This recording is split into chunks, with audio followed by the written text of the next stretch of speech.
Qui de nos jeunes aujourd'hui pense chaque soir, au moment où il va dormir, est-ce que je vais me réveiller ce matin? Est-ce que je vais me réveiller? La plupart d'entre nous, Allah, Satan nous a eu. Quand on va dormir, on est tous sûrs qu'on va se réveiller demain. La preuve, on a déjà un programme pour demain. Il y en a qui dorment sans, Inch'Allah, sans dua, sans ablution, sans côté droit. Il y en a qui dorment, khanzin, sale, parce qu'ils viennent commettre une musiba. Et ils tombent comme ça dans le lit. Yallah, pensez-y.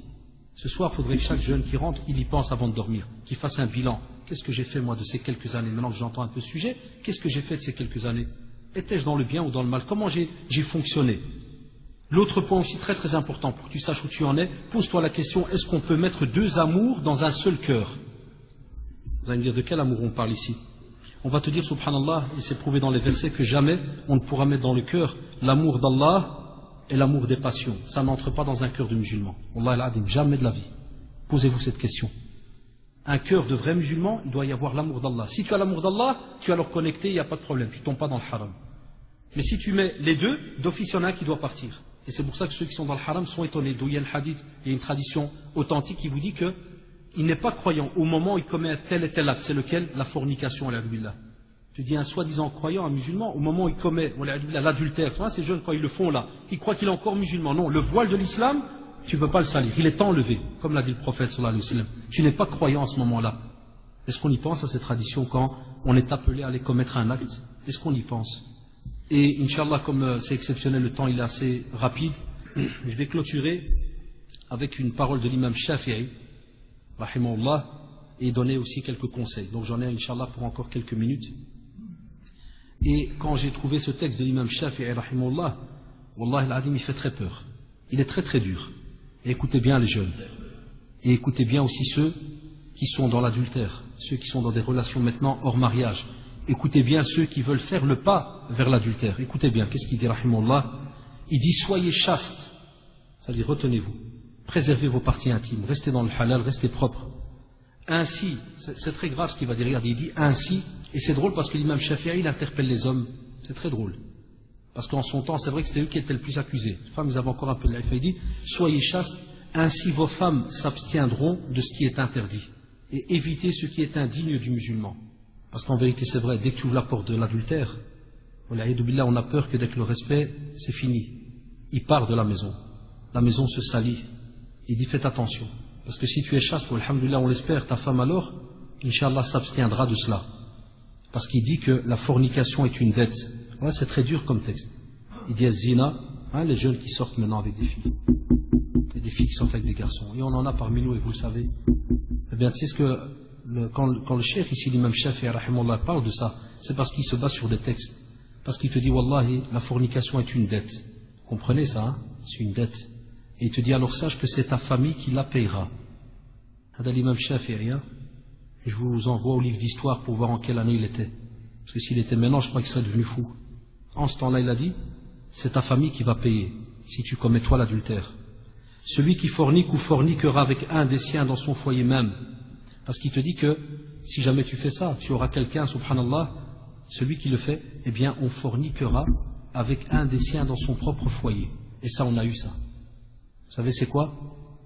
C'est des gens qui m'avouent, c'est pour ça que je vous dis des fois, quand tu es dans les textes, hein, tu vois les choses, mais vraiment en pratique. C'est un qui m'a avoué au bureau, il m'a dit, voilà, ma famille, tout est décimé, j'ai tout perdu. Ma femme, mes enfants, il m'a dit, Jahannam. Je dis, pourquoi? Il m'a dit, c'est vrai, j'étais marié, je commettais l'adultère. Un jour, je rentre du travail, je trouve un mec avec ma femme. Et vous avez déjà entendu des histoires comme ça. Voilà, j'allais presque la tuer. Alors elle m'a envoyé dans la face, et toi aussi tu l'as fait, alors laisse-moi te tuer. Toi en premier? Il m'a dit, j'ai vu que la discussion partait en vrille, là, bizarre. Les enfants qui nous regardent, qui pleurent. Il m'a dit, j'ai pris mon sac, je suis parti. Subhanallah. Un bête plaisir animalier de 3 minutes, 2 minutes, 5 minutes.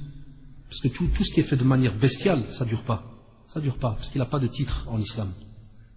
Et il vous dit alors, si tu es, ô toi, doué d'intelligence, comprends donc ce message. Faites attention. C'est pour cela qu'on vous dit, si jamais tu restes chaste, afwan, on te dit tu auras quelques bénéfices. D'abord le succès et l'éloge d'Allah subhanahu wa ta'ala. Et prenez alors à ce moment-là dans la sourate Les Croyants, quand Allah subhanahu wa ta'ala dit Qad aflaha al-mu'minun. Vous connaissez cette sourate?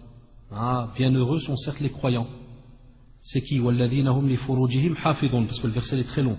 On va prendre rien que celui-là qui nous touche aujourd'hui. Walladhina hum li furujihim hafidun. C'est ceux qui préservent leur sexe, leur partie intime.